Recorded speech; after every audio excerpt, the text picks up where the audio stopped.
Pascal, Vigimedia. Ouais. Vigimedia en force. Là, aujourd'hui, c'est aussi une convergence avec Vigimedia. Ouais, tout à fait. Entre autres. Ouais. Et en plus de ça, aujourd'hui, c'est la journée internationale Les médias sans le virus. Ah oui, voilà, je voulais que vous m'en parliez, comment tu m'en parles. Donc voilà, c'est une journée internationale qui est née en Angleterre et qui s'est propagée dans différents pays. Évidemment, Angleterre, Allemagne, France, Italie, mais également jusqu'en Australie. Et donc voilà, on est là pour représenter encore une fois ces médias qui ont un rôle très important dans la prise de position et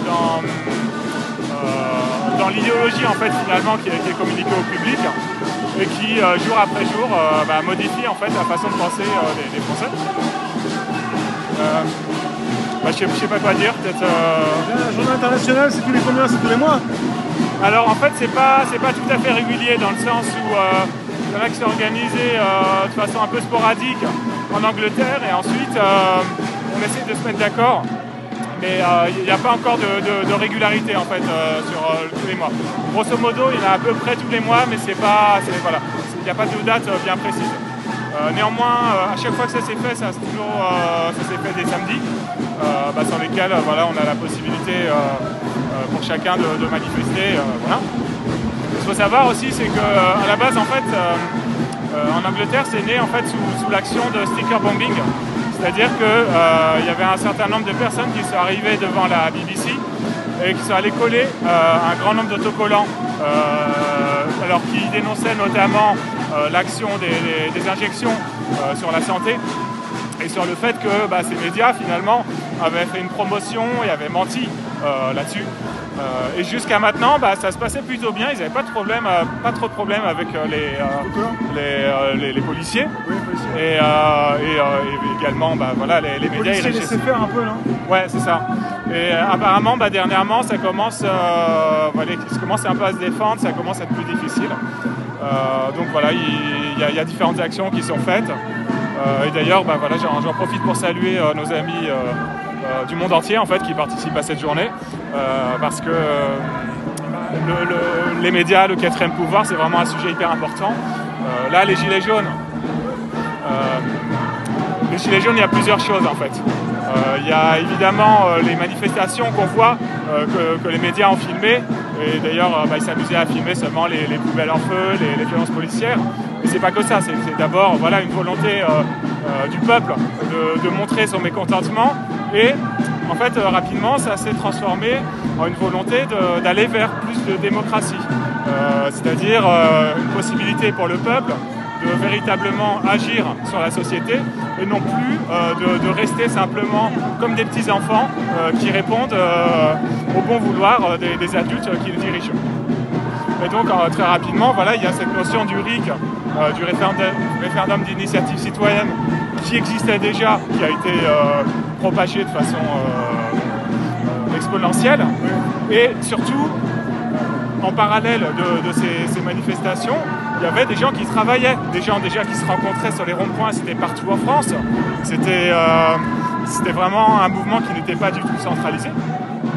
Et il y avait du véritable travail en fait pour réfléchir à une société plus juste et dans laquelle on pourrait prendre part. Et il y avait un troisième type d'action, elle, qui était beaucoup plus sporadique et assez peu médiatisée finalement. C'était des toutes petites opérations qui se faisaient dans des lieux de pouvoir qui avaient du sens. Et donc il y avait eu des actions BlackRock, des actions médias évidemment, mais vraiment cibler les véritables lieux de pouvoir plutôt que de manifester de façon un peu globale sans viser ceux qui nous contrôlent finalement. Voilà. Là, vous avez déjà fait des journées internationales où des Anglais étaient venus aussi? Ouais, tout à fait. Ils sont venus à plusieurs reprises.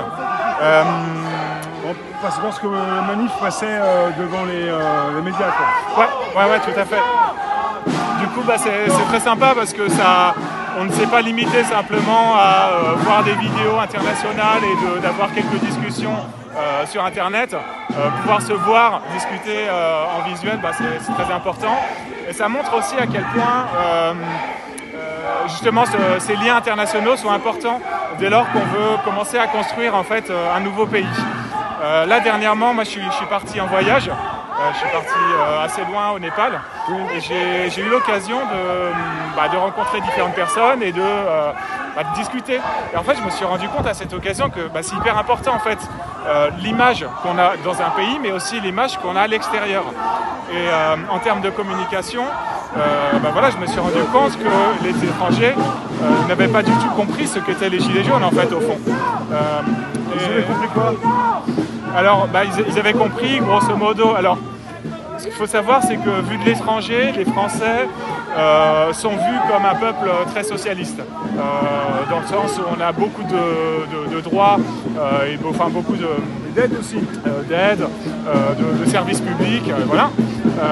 Donc déjà, en fait, nous, ça nous paraît normal parce qu'on baigne dedans, mais vu de l'extérieur, c'est quand même une grande particularité. Et donc, ils voyaient globalement, évidemment, j'ai rencontré simplement quelques personnes et on ne peut pas en faire une généralité. Mais dans ce que j'ai compris, il y avait en fait cette volonté de retrouver ces droits sociaux qu'on a perdus et qui sont vraiment propres à la France. En tout cas, vu du monde entier. À côté de ça, ils avaient vu évidemment toutes les images et notamment les images médiatisées où on voyait, il y avait beaucoup de monde, vraiment le côté foule, et deux, évidemment tout ce qui est violence, alors que ce soit matérielle ou violence, alors ça moins, mais quand même un petit peu violence sur les manifestants. Ça a quand même été vu de l'étranger et c'est une fois de plus l'occasion de voir que vu de l'étranger, heureusement les gens font bien la différence entre les gouvernants et le peuple, qui sont vraiment deux choses bien distinctes. Mais par contre, tout le travail sur la réflexion de la démocratie, ça, rien du tout. Donc c'était intéressant de pouvoir justement le communiquer à cette occasion. Et je reviens donc sur cette notion de médias toujours. Si on veut une véritable démocratie, il y a le RIC, qui est quelque chose qui a émergé en termes d'idées, mais le RIC ne pourra jamais se faire correctement si les médias ne sont pas également contrôlés par le peuple. Tout simplement parce que jusqu'à maintenant, on se rend compte que les médias font vraiment dire ce qu'ils veulent aux Français et il y a vraiment deux mondes. Aujourd'hui, on a l'impression qu'il y a deux mondes différents entre les personnes qui vont s'informer sur Internet et les personnes qui suivent les grands médias. En fait, il y a même une troisième catégorie de personnes dans laquelle moi je m'inscrivais avant de m'intéresser entre guillemets à la politique, avec un grand P, pas la politique politicienne, la politique de façon générale. Je me rendais bien compte qu'on nous mentait, que ce soit les médias, les politiques. Mais du coup, je n'avais pas de solution et je préférais en fait ignorer tout ça. Et donc en fait, il y a une grande partie de la population aujourd'hui qui est dans une sorte de déni en fait, c'est l'autruche qui met la tête sous terre, qui sait que ça va pas, mais qui n'a pas forcément envie d'aller chercher. Parce que, ou bien elle n'a pas en fait les réseaux nécessaires en fait d'information, elle ne sait pas où trouver l'information, ou bien elle est déjà beaucoup trop occupée, elle est déjà beaucoup trop occupée à travailler tous les jours, enfin elle est trop fatiguée en fait. Et quand on bosse, on n'a pas le temps en fait, quand on bosse trop, on n'a pas le temps de réfléchir et de prendre du temps pour ça. Donc voilà. Je ne sais plus où j'en étais, mais là, j'ai fait un peu le tour. Média, vous êtes dans la rue régulièrement, souvent c'est le premier samedi du mois. Ouais. Et pour ce qui concerne Internet, vous avez donc un Facebook. Alors le Facebook, oui, on a un Facebook, un Telegram, un Twitter. Néanmoins, le Facebook, il est très peu alimenté. Donc il est préférable d'aller s'informer sur Telegram ou sur Twitter, enfin qui est X maintenant. Je voulais te faire parler justement de votre présence sur Internet. Le combat aussi continue sur Internet. Ouais, tout à fait. Alors évidemment, on fait ce qu'on peut avec le petit nombre qu'on est. Et bon, c'est assez, comment dire,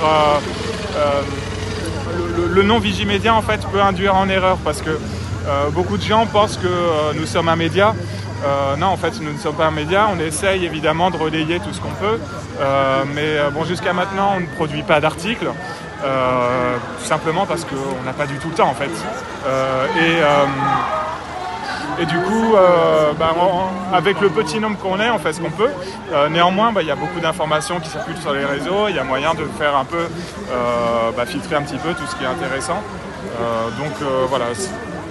On a un site internet, vigimedia.info. Oui. Et après, vraiment, pour l'actualité régulière, moi, je vous conseille plutôt Telegram ou Twitter qui sont vraiment mieux alimentés. Et ouais, sinon, par rapport à Internet, pareil, on a des réflexions, mais pour l'instant, on n'a rien publié là-dessus, sur le rôle des plateformes Internet sur finalement l'opinion publique. Parce qu'on parle des grands médias mainstream, en fait, Vigimedia s'intéresse de façon générale à la transmission d'informations, de vraies ou de fausses informations. Et donc, évidemment, les plateformes Internet en font partie, avec tout ce qui est ce qu'on appelle shadow banning et des orientations qui peuvent être prises par différentes plateformes, voire de la censure directe. D'ailleurs, ces derniers temps, il y a pas mal de projets de loi qui sont passés qui font un petit peu peur en fait sur la suite et notamment comment la censure sur Internet. Ouais, entre autres. Alors il y a quel projet de loi? Alors il faut que je retrouve les noms parce que c'est en anglais là de mémoire. Le DSA Digital Service Act. Oui. Donc ça c'est un projet de l'Union Européenne. Oui. Qui est déjà passé en fait, qui est déjà mis en œuvre et qui pour l'instant touche, il me semble, les plateformes de plus de 7, je sais plus combien, 7 millions d'utilisateurs ou plus. En tout cas, pour l'instant c'est les GAFAM. Mais en fait ce qu'il faut savoir c'est que d'ici 6 mois, ce seront toutes les plateformes qui seront... ils vont mettre toutes les plateformes. Ouais, tout à fait. Donc alors moi j'ai pas lu le texte en entier parce que voilà, j'ai pas pris le temps, c'est un gros texte, mais pour moi il y a un peu des flous pour l'instant. Alors il y a pas que des mauvaises choses dedans, mais pour moi justement ce flou c'est qu'est-ce qu'on appelle une plateforme en fait. Parce que moi si j'ouvre un blog, est-ce que ce sera considéré comme étant une plateforme? Est-ce que ce sera... c'est sur une plateforme déjà? Alors, c'est-à-dire que si tu mets sur ton site quelque chose, des articles, même par exemple avec un outil comme WordPress, est-ce que c'est considéré comme une plateforme? Justement, pour moi, ça c'est une question. Mais là, quelque part, excuse-moi, tu m'as dit, excuse-moi, je t'attends. La plateforme, eux, ils considèrent à partir de temps d'abonnés. Non, pour l'instant. Mais après, ce sera tout. Et après, justement, c'est là qu'il faudrait que je creuse un peu plus, parce que je sais pas trop en fait à quel point ton petit blog à toi peut être une plateforme, et s'il y a quelqu'un qui s'amuse à mettre un commentaire. Alors parce que le projet de loi, grosso modo, en fait, c'est à mettre toute la responsabilité sur la plateforme en elle-même. Oui. C'est-à-dire que s'il y a un problème, c'est elle qui va payer, entre guillemets, et elle a le devoir de retirer en 24 heures. Alors c'est incroyable, 24 heures, c'est impossible à gérer humainement, en fait. D'ailleurs, aussi bien pour les grandes plateformes, qui sont obligés finalement de mettre en place des systèmes d'intelligence artificielle pour gérer de façon automatique leur contenu, ou les petites plateformes où monsieur tout le monde ne peut pas en fait être devant son écran en fait pour répondre en 24 heures à tout et n'importe quoi. Voilà, c'est assez compliqué. Et donc voilà, à creuser. Je ne veux pas dire de bêtises. Donc à vérifier, mais en tout cas dans 6 mois, normalement ça va vraiment beaucoup s'élargir à bien d'autres services qui sont sur Internet. Et donc je termine aussi là-dessus, sur l'idée Vigimedia. Donc on s'intéresse évidemment à toute cette vie numérique, parce que ça a une grosse influence sur l'ensemble des opinions. L'intelligence artificielle aussi, c'est quelque chose qu'on va essayer de creuser parce que ça a de plus en plus d'influence. En fait, on ne le sait pas, mais ça a déjà beaucoup d'influence sur les réseaux sociaux. Il y a un très grand nombre de comptes qui sont pilotés par des intelligences artificielles. Et Momochi a fait notamment une vidéo, enfin, elle parle pas mal de sujets, elle a fait une vidéo super intéressante que je vous invite à voir là-dessus. Et donc, il y a un autre sujet sur lequel, pareil, on aimerait bien travailler, c'est tout ce qui est manuel scolaire. Parce que, pareil, en fait, on est en train de former les prochaines générations. Et finalement, si on est tous là, c'est aussi pour nos enfants en fait, qu'on se bat, pour les générations suivantes. Et donc, il faut absolument leur donner des outils pour se défendre. Pour ma part, je suis né en 84. Oui. Et j'estime avoir une chance formidable parce que en fait, j'ai grandi en même temps qu'Internet. C'est-à-dire que quand j'ai commencé Internet, j'étais déjà adolescent et donc voilà, j'étais pas un enfant. Je suis pas né, je suis pas un enfant là qui sait pas tourner les pages et qui fait comme ça pour tourner les pages. Déjà rien que ça. Et surtout, il y a beaucoup de pièges en fait que j'ai pu éviter grâce à ça. Dans le sens où aujourd'hui, je vois beaucoup de pièges qui sont faits en fait, des services qui manipulent les enfants en fait, qui leur font prendre des choix qui ne sont pas forcément les bons. Et voilà, c'est très facile de manipuler un enfant, de lui faire penser ce qu'on veut. Donc ça c'est hyper important. Et voilà, j'ai pu en fait monter en conscience avec finalement cet Internet qui devenait de plus en plus dangereux pour les esprits. Voilà, ouais. Il y avait ce côté aussi qui était ouvert quand j'étais plus jeune. Donc vraiment j'ai connu cet Internet où il y avait vraiment zéro censure. Alors il y a des plus et des moins, hein. Je dis pas que tout est mauvais en fait là-dedans. Mais le problème aujourd'hui en fait c'est qu'ils utilisent cet argument pour tout et n'importe quoi. Et là dernièrement, alors pareil, je me souviens plus du nom exact, mais il faut aller creuser, il y a un projet de loi qui est sorti alors le but est tout à fait louable, hein, c'est pour éviter la pédopornographie, mais en fait il y a une possibilité pour les services des différents pays, enfin en l'occurrence c'est la France là, d'aller chercher directement dans les boîtes mail des individus. Donc si on vous disait voilà il y a quelqu'un en manteau noir qui vient lire votre courrier tous les matins, vous ne seriez pas content. Et il y a beaucoup de gens qui disent ouais je m'en fiche, j'ai rien à cacher. Mais en fait si on faisait ça dans la vie réelle, qu'il y avait vraiment une personne qui était là derrière son épaule tout le temps, en fait elle ne serait pas contente. Et au-delà de ça, ce qui est très pernicieux, c'est que le fait de se savoir observer modifie en fait profondément nos comportements. Et ça, on n'en a pas forcément conscience.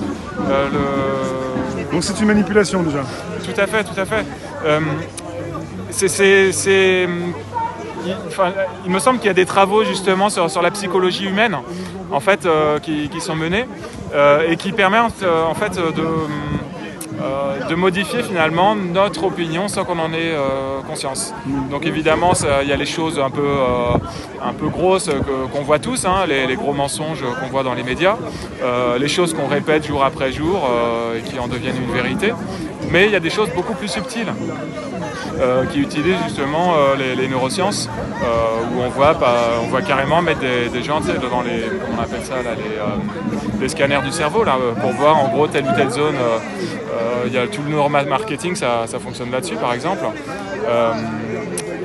Voilà ce que je disais, ce point-là, ce savoir observer fait que en fait il y a des actions qu'on ne pourra plus entreprendre parce que dans le câblage entre guillemets de notre cerveau plus profond, il y a des actions qui nous sembleront impossibles alors que pour de vrai elles sont possibles.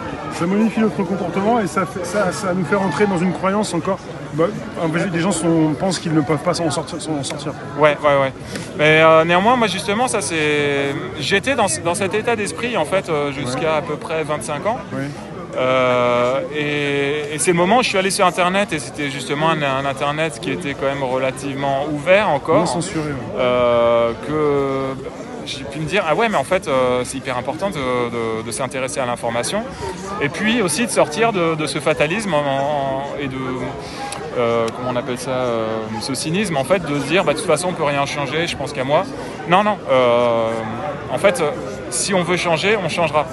Et c'est à chacun individuellement de faire sa part et de sans cesse en fait travailler à s'améliorer, à mieux comprendre le monde. Et également écouter un peu toutes les sources, c'est-à-dire on va pas les manger, sans trier. Mais c'est toujours important d'avoir différentes sources, même des sujets qui ne nous intéresseraient pas particulièrement ou qui nous semblent complètement loufoques au premier abord, parce que par la suite on va peut-être croiser d'autres informations qui vont dire ah ouais en fait c'était peut-être pas si bête.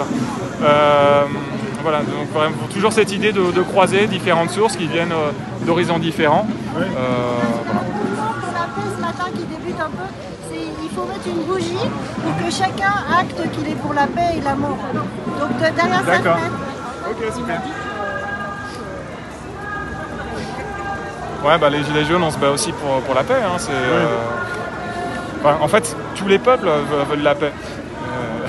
Les peuples, oui. Après, il y a des intérêts derrière et il faut arriver à comprendre pourquoi les États veulent faire la guerre. C'est ce que tu disais, c'est une manipulation et le peuple est utilisé. Et pour ceux qui disent je n'ai rien à cacher, ils sont utilisés. Il faut leur faire comprendre que même s'ils n'ont rien à cacher, ils sont utilisés et que ça modifie leur comportement. Ouais, tout à ça fait. peut même rendre parano. On est dans une anxiété par rapport à cette surveillance qui s'intensifie. Ouais, tout à fait. Et en fait, des instances ne devraient rien pouvoir faire sans notre consentement. Et c'est ça en fait qu'ils cherchent à obtenir notre consentement malgré nous. Ou bien en voilà, tout à fait. Mais en fait, l'histoire par exemple, on va dire du pass sanitaire, évidemment je parle en mon nom propre, hein, le jour où c'est arrivé, on est plein à avoir pensé comme ça, on s'est dit si on sort tous dans la rue, en fait ils pourront pas imposer ce système. Si personne ne veut ce pass, ils ne pourront pas l'imposer. Et donc voilà, c'est ces petites actions individuelles qui, d'un côté, peuvent nous en sortir, et de l'autre, en fait, qui font que justement, alors, les faux passes, par exemple. Alors c'est intéressant parce que ceux qui ont fait des faux passes, c'était des résistants, dans le sens où c'est des gens qui avaient compris que c'était potentiellement dangereux pour leur santé, mais par ailleurs, ils pouvaient quand même bénéficier des avantages, en tout cas des non-désavantages que proférait ce pass. Et pour beaucoup, c'est très difficile en fait, ils ont déjà du mal à boucler le mois, et donc ils ont fait ce choix, que je respecte tout à fait, mais d'un autre côté, en fait, si tout le monde avait dit non, en fait, ça aurait été encore plus simple et on s'en serait sorti. Donc c'est un acte encore de plus grande résistance d'avoir fait le choix de braver finalement tous ces interdits en disant tant pis, j'irai plus au cinéma, ou alors j'essaye d'aller au restaurant, ça passe ou ça passe pas, mais voilà, j'ai fait le choix de ne pas adhérer à ce système et de ne pas donner mon consentement. Donc voilà, c'est une chose. De l'autre côté, ces gens-là, je ne leur jette pas la pierre parce que on fait ce qu'on peut et tout le monde n'a pas les mêmes ressources. Quand on doit gérer une famille, c'est compliqué, on fait ce qu'on peut. Mais il y a quand même une action qui me semble aller plus loin que l'autre. Voilà. Merci Pascal. C'est un plaisir. À très vite. À bientôt. Ouais.